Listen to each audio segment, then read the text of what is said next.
Bonjour ou rebonjour si vous étiez avec nous tout à l'heure. C'est la suite d'Hello Santé Nutrition, deuxième édition, les rencontres professionnelles des éditions du Bois Baudry. Avec le magazine Filière Avicole, on a vu en début d'après-midi comment faire baisser la pododermatite sans diminuer les protéines de la ration. On a vu que ça pouvait se faire avec de bons résultats économiques. Webinaire que vous pouvez retrouver évidemment comme tous les webinaires d'Hello Santé Nutrition en replay. Nous sommes en direct depuis ce matin, depuis le studio des éditions du Bois Baudry, près de Rennes. On va voir maintenant comment limiter le risque infectieux, comment limiter le risque de contamination dans nos élevages avicoles, dans les couvoirs, dans les sas de transfert, dans toutes les zones d'élevage finalement. Vous le savez, peuvent se développer dans toutes ces zones des contaminations qui sont dangereuses pour le consommateur et très pénalisantes évidemment d'un point de vue économique pour l'éleveur. Alors, comment maîtriser ce risque infectieux? Le fabricant de matériel Oxypharm va nous présenter maintenant des solutions d'hygiène éco-responsables. Je suis avec Thierry Rouleau. Bonjour Thierry. Bonjour Pascal. Vous êtes pharmacien clinicien d'Oxypharm. Bonjour Damien Grelier. Bonjour Pascal. Vous êtes ingénieur chimiste chez Oxypharm. Thierry, on commence vers vous. Tous les éleveurs qui nous regardent le savent. L'hygiène, c'est un combat, c'est un sport, j'allais dire, de tous les jours. Mais pourquoi est-ce si important? C'est un sport de tous les jours, on l'a vécu quand même sur ces dernières années avec quand même une redondance importante. On voit que les virus ont une part évidemment extrêmement importante dans la vie de tous les jours. En ce qui concerne l'agroalimentaire, on n'a pas affaire exactement au même type de virus puisqu'ils affectent les animaux. Très souvent, on a remarqué que c'était pas concomitant avec une transmission à l'homme, mais on voit que la protection, en tous les cas, des instruments dédiés à l'industrie agroalimentaire et des produits qui sont dédiés à l'agroalimentaire doivent être absolument protégés. Et c'est, je dirais, la base même de toute la protection du consommateur. Et il faut absolument s'en soucier, on est bien d'accord, on ne peut pas passer à côté. On n'a pas le choix, aujourd'hui c'est indispensable. Bon, on n'a pas le choix. Alors, on a un sondage à lancer. J'ai une question à vous poser, chers amis internautes.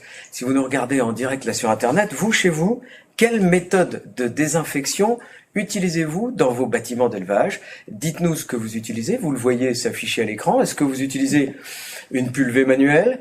Est-ce que vous utilisez la thermonébulisation? Est-ce que vous utilisez, pourquoi pas, la flamme, la vapeur, la fumigation, la nébulisation ou encore un prestataire extérieur? Ou alors est-ce que vous avez une autre méthode? N'hésitez pas, par chat, réagissez. Dites-nous comment vous faites. Je reviens vers vous, Thierry. Comment on nettoie? On peut faire soit une mise à gris, soit une mise à blanc. Quelle différence entre les deux? Alors, la différence entre une mise à gris et une mise à blanc, ça va être le niveau que l'on veut obtenir en termes de nettoyage et de désinfection. Alors, pour ce qui concerne une mise à gris et une mise à blanc, on va avoir affaire à des protocoles. Nous, on est quand même très issus du monde médical. Donc, au départ, il faut voir que on peut dire qu'Oxypharm représente, le chiffre d'affaires d'Oxypharm, c'est 85% dans le monde médical et de plus en plus dans le monde agroalimentaire. Ça, c'est aujourd'hui... C'est votre ADN, quoi, si je puis me permettre. Le médical, c'est notre ADN et c'est notre bilan clinique, c'est-à-dire c'est ce qui nous permet d'accéder à l'expérimentation et à la validation des résultats. Et le monde, évidemment, agroalimentaire en touche l'usufruit, puisque c'est à partir d'expérimentations souvent très particulières sur l'homme et sur les virus que l'on trouve au niveau hospitalier qu'on arrive à définir une politique au niveau agroalimentaire. Une politique efficace en tous les cas. Et une politique, je dirais, sur la quantité et sur la durée. C'est-à-dire qu'à l'hôpital, on a effectivement une obligation de moyens et de résultats, mais à chaque fois, le patient est différent. Ici, quand on a affaire à une production, on doit répéter le résultat du 1er janvier au 31 décembre. Donc, on va avoir affaire à des process de production qui vont être des mises à gris et des mises à blanc. La mise à gris étant la préparation, ce que l'on peut souvent voir ici dans ce genre de descriptif, la préparation d'un local dans lequel on va devoir préparer les surfaces des appareils qui vont pouvoir traiter la production agroalimentaire et de l'ensemble spatial dans lequel réside la production agroalimentaire. Donc c'est une première étape, la mise à gris. C'est une première étape. Elle peut être une phase de nettoyage et elle peut être aussi, dans certains cas, une phase de pré-désinfection. De pré-désinfection. Alors, deuxième sondage, je m'adresse à vous, chers amis éleveurs internautes. Qu'est-ce que vous faites chez vous pour les insectes? quelles sont vos méthodes de travail? Vous voyez, quelle méthode de désinsectisation utilisez-vous pour vos bâtiments d'élevage? Là encore, plusieurs choix possibles. Répondez-nous.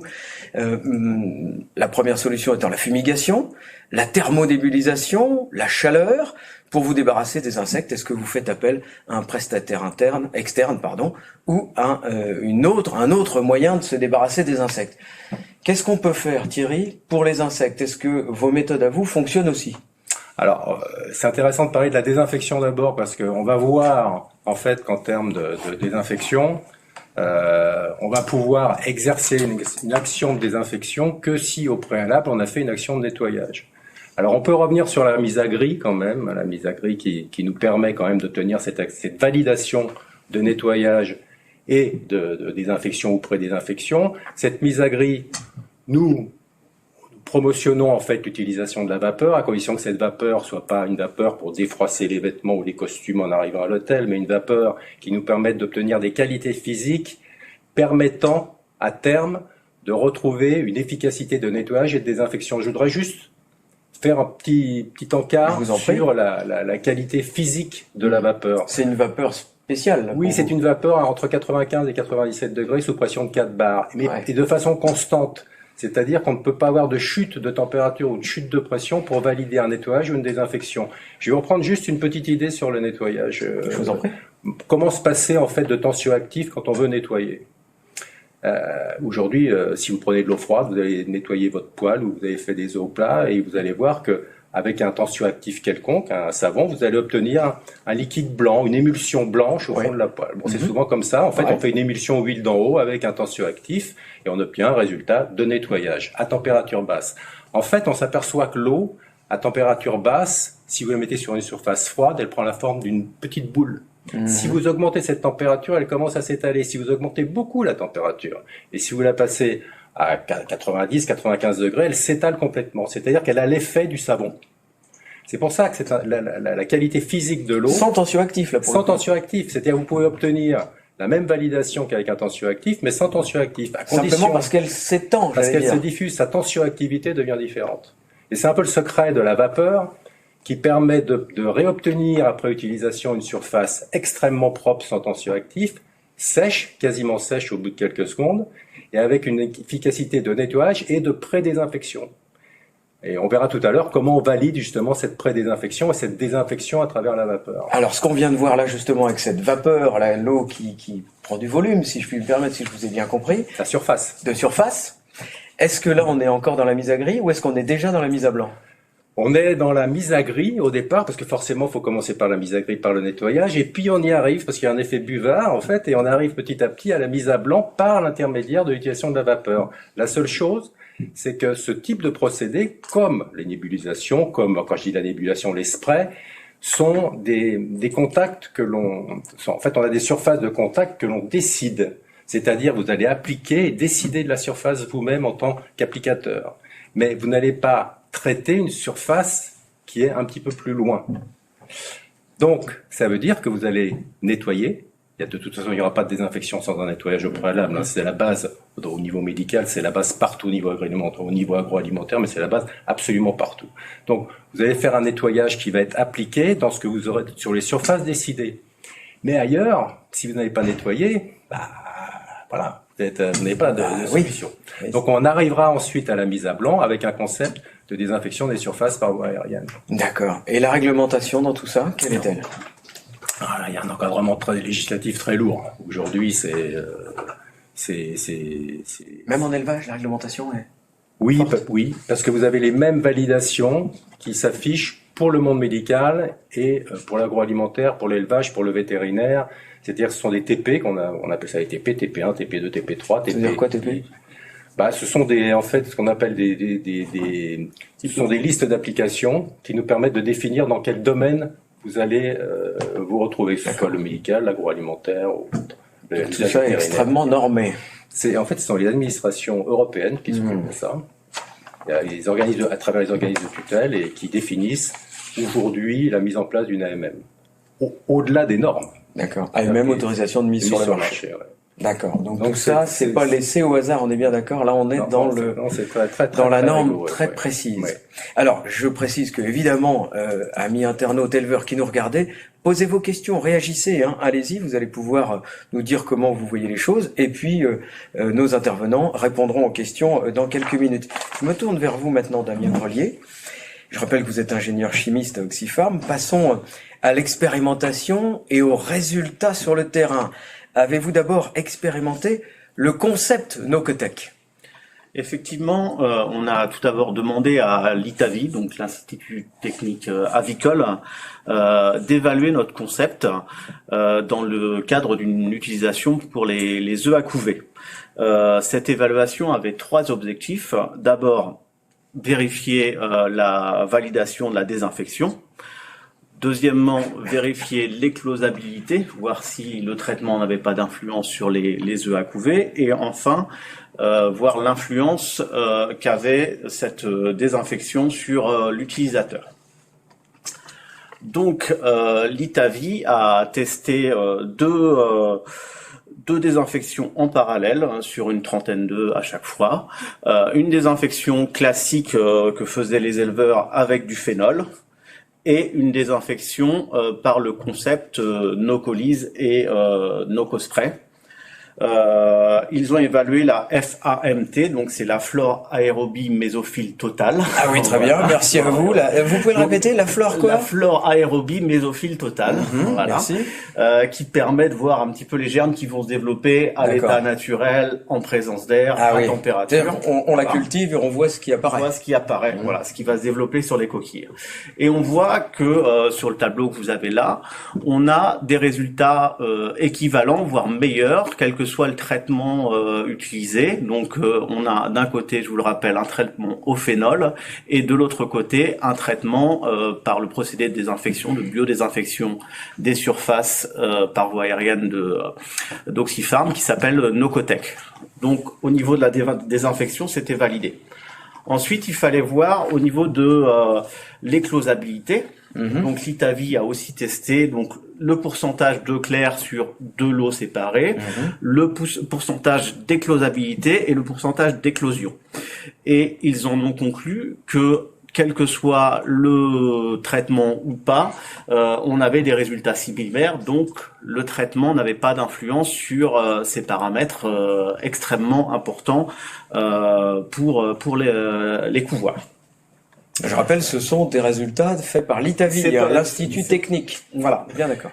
Donc, la conclusion est que de l'ITAVI, c'est que les résultats de cette étude mettent en évidence l'intérêt du concept Nocotech, donc le couple machine-produit d'Oxyfarm pour la désinfection des œufs à couver, et donc pour peut-être se passer de produits plus dangereux, type formaldéhyde, phénol et tout ça, que la désinfection est validée, voilà. Ça obtient les mêmes résultats? On obtient les mêmes résultats par rapport aux coquilles, que ensuite l'éclosabilité est la même, et surtout au niveau du manipulateur, il n'y a pas d'exposition à des produits dangereux.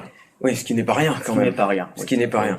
Alors, ce concept Nocotech, est-ce que vous l'avez testé, expérimenté en élevage sur le terrain? Donc oui, effectivement, de multiples élevages nous ont fait confiance après cet essai-là, et on l'a essayé sur un élevage de canards, parce que les œufs de poule et canards sont un peu différents, et l'éleveur faisait confiance à l'étude ITAVI, mais celle-ci était faite sur œufs de poule, donc il s'est dit, moi je veux tester sur mon élevage de canards. Et donc, dans ces cas-là... Il peut y avoir des différences, c'est Il y a des différences d'œufs, il y a des différences de propreté de l'œuf, c'est pas du tout les mêmes, c'est pas du tout les mêmes problématiques. Et donc on a évalué là en flore totale la quantité de flore totale au départ, et on a fait en parallèle 2 lots, un lot traité au formol et un lot traité avec notre concept Nocolise, Nocospray. Voilà. Quel résultat? Et les résultats observés, vous les avez sur le tableau. On a une réduction d'à peu près 4 logs sur 4 logs, 4 logs, c'est-à-dire d'à peu près 10 000. 10 000 à 0. 10 000 à 0. 10 000 à 0, donc 10 000 bactéries en moins sur les coquilles d'œufs, ce qui est équivalent, que ça soit du produit très dangereux type formol ou notre concept. C'est l'équivalent au formol. Votre concept, l'équivalent sur. Oui, voilà. Je vais refaire une petite, si je peux, juste une petite précision sur le Nocotec, puisqu'on a commencé un peu avec la mise à gris avec le système de vapeur Sanivap. Sur le système Nocotec, c'est autre chose qui est né en 2003 dans le monde médical, bien sûr. Mais en fait, vous avez une machine au départ qui est une turbine chauffante ionisante. Vous avez une machine. Et puis vous allez appliquer un produit. Cette machine va diffuser par un effet Venturi un produit à base de peroxyde d'hydrogène qui est dopé dans le cadre de l'agroalimentaire avec de l'acide citrique et de l'acide ascorbique, et vous allez obtenir un gaz. Et en fait, ce gaz a la bonne idée de se décomposer complètement en eau et en oxygène. Donc, c'est-à-dire que le résidu de l'opération de désinfection sera de l'eau et de l'oxygène, qui normalement, en théorie, n'est pas toxique. Bah, a priori, on est bien d'accord. L'eau et l'oxygène, tout va bien. Donc ça va, c'est bien. Ça désinfecte, et ce qui reste, c'est de l'eau et de l'oxygène. C'est ça. C'est-à-dire vous transformez, vous pouvez avec ce système, ce concept, transformer une cuisine en bloc opératoire en 2 heures avec des produits résiduels de désinfection qui n'ont absolument rien de toxique. Sérieusement, une cuisine en 2 heures, on l'a vraiment désinfectée, on peut faire une opération tout à fait sécure en quelques heures.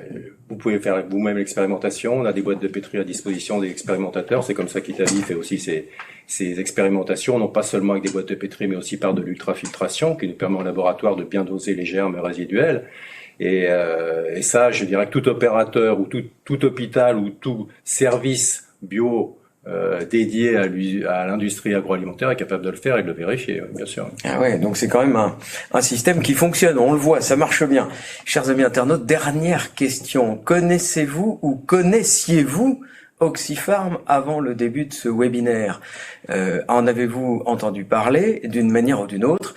Et savez-vous ce qu'il propose? Répondez par oui ou par non, c'est tout simple. Merci à vous. Je sais que j'ai fait appel à vous 3 fois, mais grand merci à vous de répondre à cette question. On va voir si on a des questions sur Internet. Je manipule mon ordinateur et je sais qu'on en a déjà communiqué tout à l'heure. Alors, première question, tiens, est-ce que c'est efficace? Est-ce que c'est efficace sur la grippe aviaire, votre système?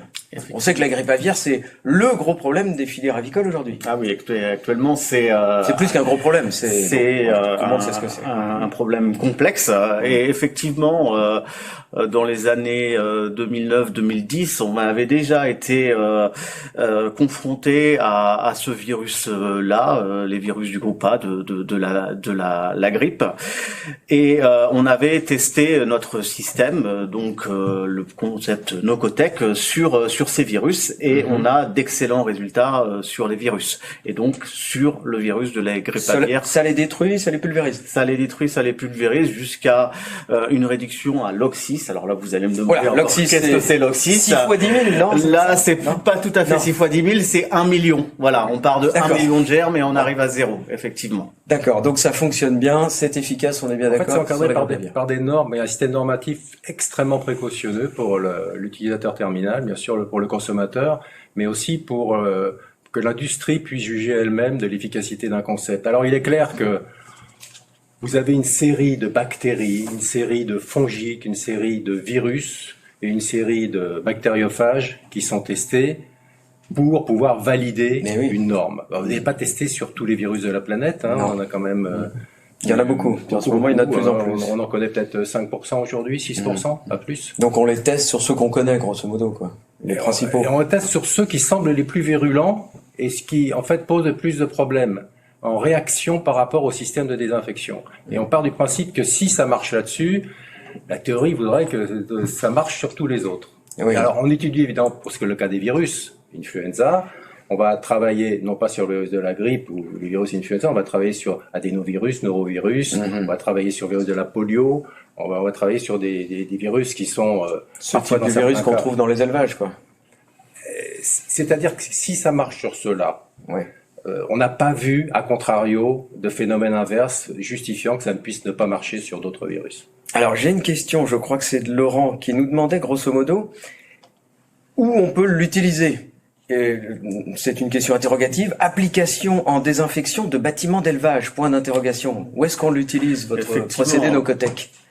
Ce procédé-là peut effectivement s'utiliser dans tous les lieux clos. Voilà. Ah oui, c'est un lieu clos. C'est un lieu clos. Donc les bâtiments d'élevage avicole sont clos en général, avec un contrôle de la température, de l'hygrométrie, et donc on va avoir besoin, on va pouvoir faire des très grands volumes de plusieurs dizaines de milliers de mètres cubes, voilà, sous réserve de garder ce lieu clos pendant quelques heures. C'est ça. Et pour que ça fonctionne, faut que ce soit fermé quelques heures. Pour que ça soit fermé quelques heures, que ce gaz qu'on crée reste dans la pièce pendant quelques heures et qu'il ait le temps d'agir sur l'ensemble du spectre. C'est combien de temps, combien d'heures? Bactéries et tout ça. Combien d'heures? C'est quelques heures, c'est maximum 4 heures. Voilà. Ah oui. Pour un traitement. C'est rapide. Ouais. Alors, on nous pose une question sur l'agressivité, la corrosivité, si je prononce bien le mot, sur les surfaces sensibles, sur les métaux, dans les volumes traités. Est-ce que ça a un impact négatif, j'allais dire, sur les murs, sur les bâtiments? Donc, quelle que soit la surface utilisée, faut pas oublier pourquoi on a créé ce concept. Ce concept a été créé pour désinfecter des blocs opératoires. Vous imaginez, dans un bloc opératoire, il y a un ordinateur, il y a des outils électroniques à plusieurs dizaines de milliers d'euros, et il est utilisé tous les jours dans cette ambiance-là. Donc, on a étudié longtemps pour faire un produit, le rendre gazeux et le rendre non corrosif. Voilà, c'est le principe du concept Nocotex, c'est de rendre ce produit, le Nocolyse, non corrosif. Et on peut l'utiliser quelle que soit la surface et sans aucune précaution par rapport aux surfaces utilisées. Donc on ait des machines, qu'on ait du plastique. Et ça n'impacte pas négativement l'environnement, le bâtiment lui-même. Non. Vous avez même utilisé le mot d'ordinateur. Sérieux? On peut laisser un ordinateur dans la pièce? Vous pouvez désinfecter l'ordinateur, les cartes électroniques, effectivement, tous ces systèmes. Tout ça refonctionne derrière. Tout ça refonctionne. Encore une fois, je refais juste une précision. Le produit est à base de peroxyde d'hydrogène, H2O2, qui va se décomposer immédiatement, en fait. C'est sa fonction naturelle. Donc il va former 2 radicaux hydroxyle, 2 OH- qui vont se recombiner en H2O plus un demi de O2. Ouais, mais enfin, l'eau avec un ordinateur, on se dit que ça le fait pas. L'humidité non plus, mais la présence aujourd'hui dans ce studio, je pense qu'on est à 60% d'humidité. 60%, ouais, c'est ça, on le sait pas en fait. Il y a de l'humidité partout, donc c'est pas très grave. Alors il y a plusieurs questions sur cette thématique-là. Est-ce que c'est efficace sur des surfaces pas lisses et des surfaces difficilement nettoyables habituellement, un peu granuleuses? On fait un gaz. Donc ce gaz va toucher 100% des surfaces, mais vraiment 100%. Voilà. Et il va aller donc toucher toutes les surfaces. Ce qu'il faut, c'est que la surface soit accessible. Voilà. Si on pose une feuille ou quelque chose dessus, la surface n'est pas accessible. Tant qu'on la rend accessible, on va pouvoir désinfecter ça. Voilà. Mais si c'est granuleux, il peut y avoir des endroits qui sont un petit peu à l'ombre. Vous voyez ce que je veux dire? Oui, je l'entends bien sur des systèmes de béton, des choses comme ça. Effectivement, on a eu ça aux eaux de Vincennes. Et ça fonctionne. J'avais fait une expérimentation aux eaux de Vincennes. C'est assez amusant sur la cage des singes. Et on avait essayé de désinfecter. Et là, faut reconnaître, ça n'a pas du tout marché. Pourquoi? Parce que ils vont uriner sans arrêt sur le ciment. Et s'il n'y a pas de nettoyage, il n'y a pas de désinfection. Donc on en revient toujours au phénomène de nettoyage, de mise à gris, pour pouvoir faire de la mise à blanc. Et dans ce cas-là, ça peut marcher. Et dans ce cas-là, ça marche. Même dans les cas extrêmes, Quel est le pH du produit, nous demande May Normandin? Le pH du produit, on est en conservation à 5,7, 5,5. Presque neutre. Et c'est presque neutre, mais c'est presque pour pouvoir conserver le peroxyde d'hydrogène sans qu'il y ait de dégradation du peroxyde en eau et en oxygène in situ dans le flacon, ce qui fait partie des critères normatifs d'une part et des critères de sélection pour l'obtention de l'AMM. D'accord, sinon vous l'avez pas. Mehdi nous demande quel est le temps nécessaire pour traiter un bâtiment de 1000 mètres carrés. Alors j'imagine qu'il y a différents types de bâtiments de 1000 mètres carrés, mais prenons un exemple. Donc nous on va s'intéresser en général au volume. Voilà, donc 1000 mètres carrés, admettons que le bâtiment fasse 5-6 mètres de haut, donc on a un volume de 6000 mètres cubes. Si on met un appareil qui s'appelle le Nocomax, qui est fait pour traiter ces grands volumes, 6000 mètres cubes, on va diffuser le produit pendant 1 heure, voilà, et derrière, le temps de pause, donc pour que les bactéries, les virus et tout soit détruites, on a besoin d'une d'une autre heure et demie. Voilà. Donc le temps total est 2h30. 1 heure pour le mettre. Voilà. Et 1 heure pour le laisser agir. Voilà, c'est ça. Bon, d'accord. Donc 2h30, le bâtiment de 1000 mètres carrés est fait. Et 6 mètres de haut. Donc là, j'ai pris assez haut. Hein. Donc voilà, 6000 mètres cubes. Isabelle nous demande, est-ce efficace sur les salmonelles? Ça c'était elle a raison de demander ça parce que c'est vraiment la question essentielle pour travailler dans l'agroalimentaire, l'Listeria salmonelle. Oui, ça, on a pu mesurer l'efficacité selon exactement les normes 72-280 et 17-272 qui sont les normes en vigueur aujourd'hui sur la désinfection des surfaces par voie aérienne. Oui, ça a été primordial. C'est la première chose qu'on a fait quand on s'est attaqué au marché agroalimentaire. D'accord. Effet sur l'aspergillose dans les couvoirs. Est-ce que vous l'avez testé? Alors, nous, on teste toujours pareil. L'aspergillus, on le teste de façon normative sur Aspergillus niger, Aspergillus brasiliensis. C'est un champignon, ça, l'aspergillus. C'est surtout des mycobactéries. Une mycobactérie. Voilà. On aurait pu travailler sur Candida albicans, mais l'aspergillose, c'est un vrai problème. C'est un peu compliqué, c'est toujours difficile à éradiquer, ça se cache bien.